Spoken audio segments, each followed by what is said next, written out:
बनते वर्तमान परिस्थिति में हिंदू राष्ट्र की जो बात बात चल रही है, तो भारत के संविधान अमल में आने के पहले जो वैदिक शासन था, वैदिक धर्मों के शास्त्रों के अनुसार जो शासन चल रहा था, तो इस देश के लोगों को कितने अधिकार मिले और संविधान के बाद जो अधिकार मिले, इसमें आप क्या तफावत समझते हैं? मैं इसी बोर्ड पर आने वाला था। मैंने इससे पहले 3 शब्द इस्तेमाल किए। वर्तमान प्रधानमंत्री अंधा है, बहरा है, गूंगा है, क्योंकि जो हो रहा है वो उसको दिखाई नहीं दे रहा है, और जो लोग सुना रहे हैं उसे वो सुन नहीं रहा है, और जो कुछ घटना घटित हो रही हैं उनके ऊपर वो बोल नहीं रहा है।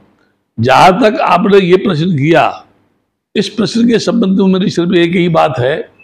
सबसे ज्यादा मनुस्मृति शासन में, वैदिक संस्कृति में नारी को गुलाम बताया गया, यानी किसी भी तरीके से उसका कोई हक नहीं था। यहां तक कि अगर उसका पति मर जाता था तो उसको जिंदा ही जला दिया जाता था।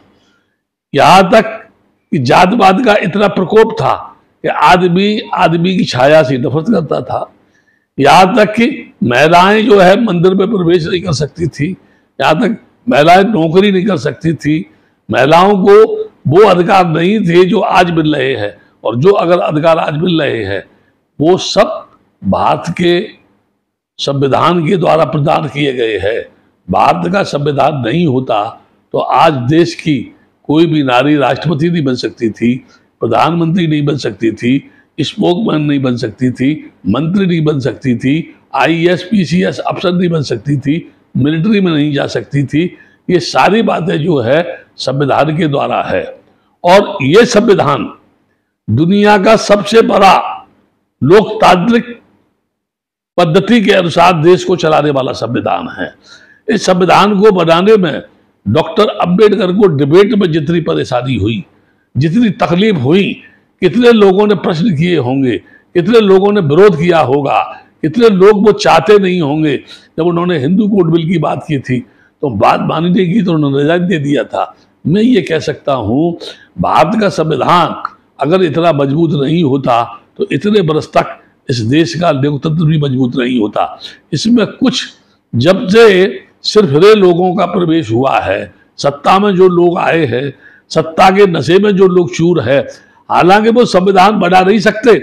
समय समय में कहते हैं हम संविधान में परिवर्तन करेंगे, वो इस बात को कह करके टेस्ट करते हैं कि हमारे देश में क्या रिएक्शन हो रहा है, कौन लोग इसका विरोध कर रहे हैं, या कौन लोग क्या कहना चाहते हैं।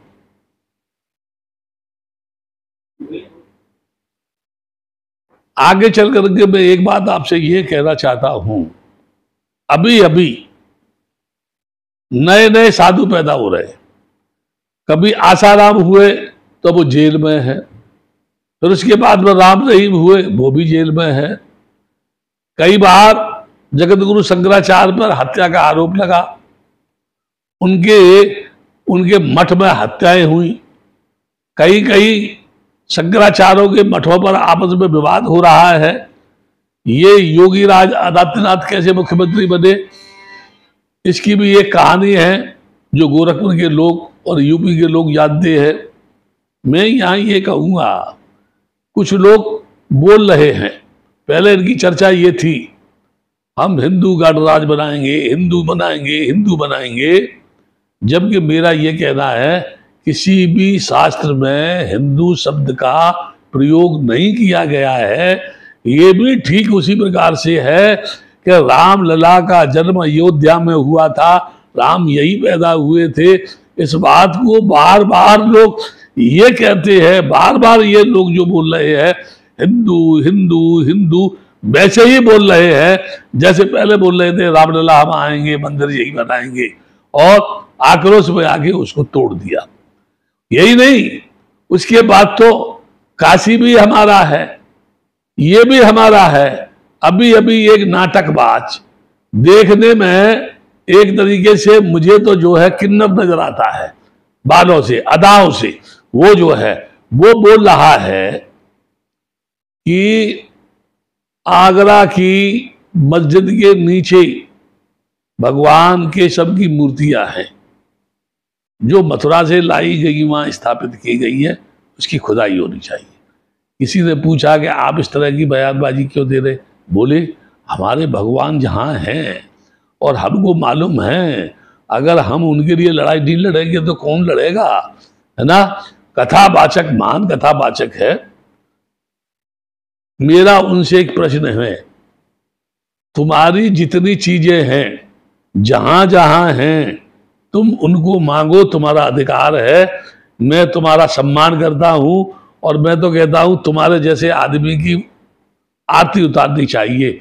लेकिन मेरे देश के मूर्ख समाज के लोगों, मेरे देश के तुम जैसे यानी वक्ता लोगों, मेरे देश में तुम जैसे सन्यासी जो कथाओं के नाम पर आदमी का शोषण कर रहे हैं, गुमराह कर रहे हैं, मुझे एक बात बताओ, अयोध्या में जब खुदाई हुई उसमें तमाम भगवान बुद्ध की मूर्ति मिली, क्या ईमानदार लोगों, क्या भारत सरकार के नुमाइंदों, क्या हमारे देश के प्रधानमंत्रियों या हमारे देश के समस्त ऋषि मुनि सन्यासियों, उन मूर्तियों को भी तुम बौद्धों को देने के लिए तैयार हो? यदि नहीं तो बेईमान हो, तुम नई नई घटनाओं को अंजाम दे करके भारत की धरती के ऊपर यहाँ की जो मूल समस्याएं हैं उनसे लोगों को भटकाने के लिए ये नए नए अधगंडे क्यों अपनाते हो?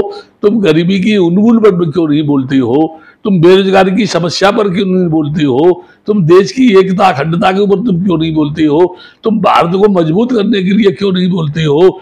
तुम भारत के भारतीयों की बात क्यों नहीं करती हो? तुम ह्यूमैनिटी की चर्चा क्यों नहीं करती हो? तुम केवल जहर उगलने की बात क्यों करती हो? अब कहने लगे हैं काशी के बाद मथुरा की बादी है, मथुरा का बड़े नंबर है। मथुरा में भूतेश्वर से लेके कलटरी तक तमाम बुद्ध विहार हैं। अगर उन टीलों की खुदाई की जाए तो हे देवकी नंदन ठाकुर, गाल बजाने वाले ढपली की तरह से मुझे तू ये बता दे, क्या उन समस्त मंदिरों को, तू बुद्ध विहारों को बौद्धों के हवाले करेगा या तेरी सरकार करेगी? अगर तुझे दूसरों की चीज को हड़पने की आदत है तो याद रख, तू जो जो बातें कर रहा है और जहर उगल रहा है, एक दिन ऐसी स्थिति आएगी कि तुझ पे जवाब नहीं आएगा, तेरा भी देश सूख जाएगा, तेरा मुंह सूख जाएगा। और मैं ये क्यों कह रहा हूं? नंगा आया था, नंगा चला जाएगा। कथाओं में बात करने वाला व्यक्ति जब इस तरह की बात करता है, लड़ाने की बात करता है, तो शोभा नहीं देता है।